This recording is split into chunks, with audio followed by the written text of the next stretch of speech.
Alright, let me quickly put you through how to test your soil for pond construction.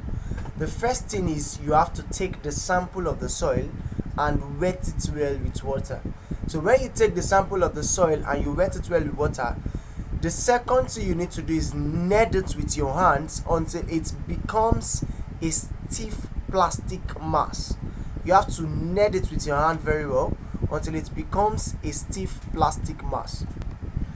After doing that, you can make several balls, each about 10 centimeter in diameter, with that wet soil in your hands. Then you put the balls in still water of about 45 to 60-meter deep.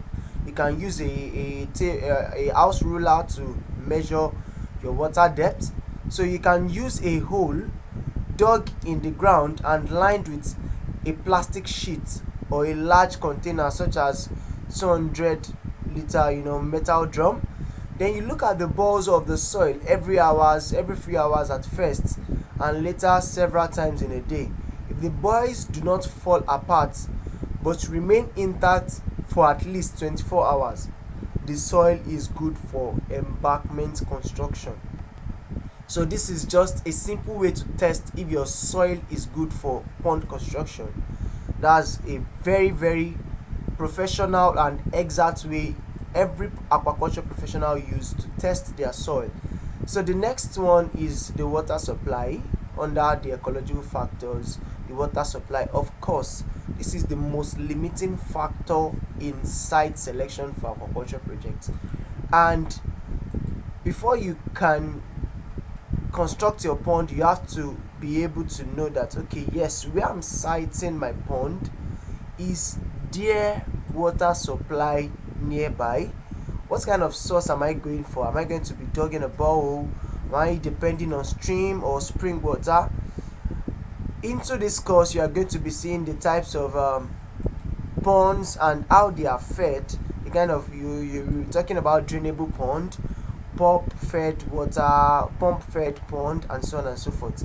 But your source must be dependable and close to the site. That's one of the things you must take notice of. It must be dependable and close to the site. Quality must meet the requirement for culture. You must check the water quality also. If the water quality is very bad, then you are just starting. You have to improve the water quality, either buying ammonia, either reducing the ammonia, either maybe buffering the solution and all, because your water quality must meet the requirements for culture.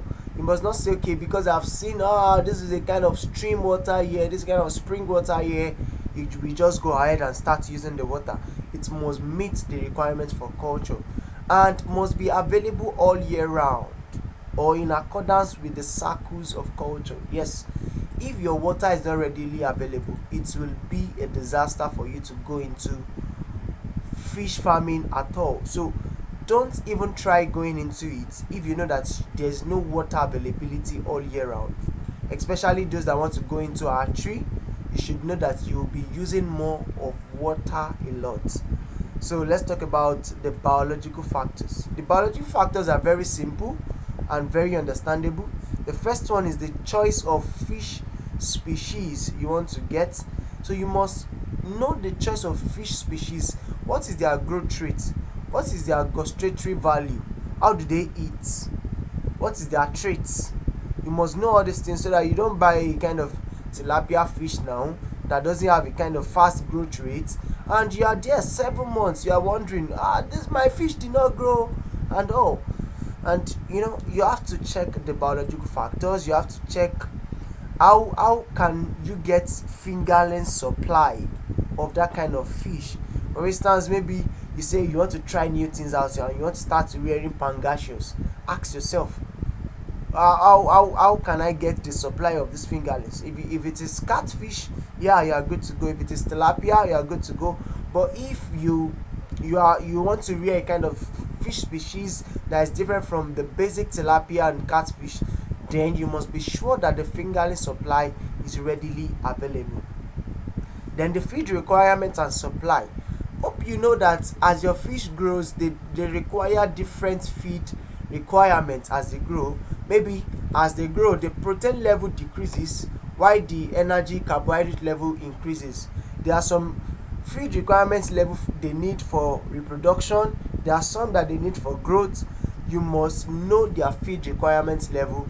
Going ahead in fish feed technology for your fish production, you are going to be taught feed requirement and supply. So you have to check the disease risk and management, the processing potential and the requirement. You have to check the predator control. Can you control external predator like birds, which are kingfishers, like toads, like snakes, from entering your pond? You have to put those things into consideration.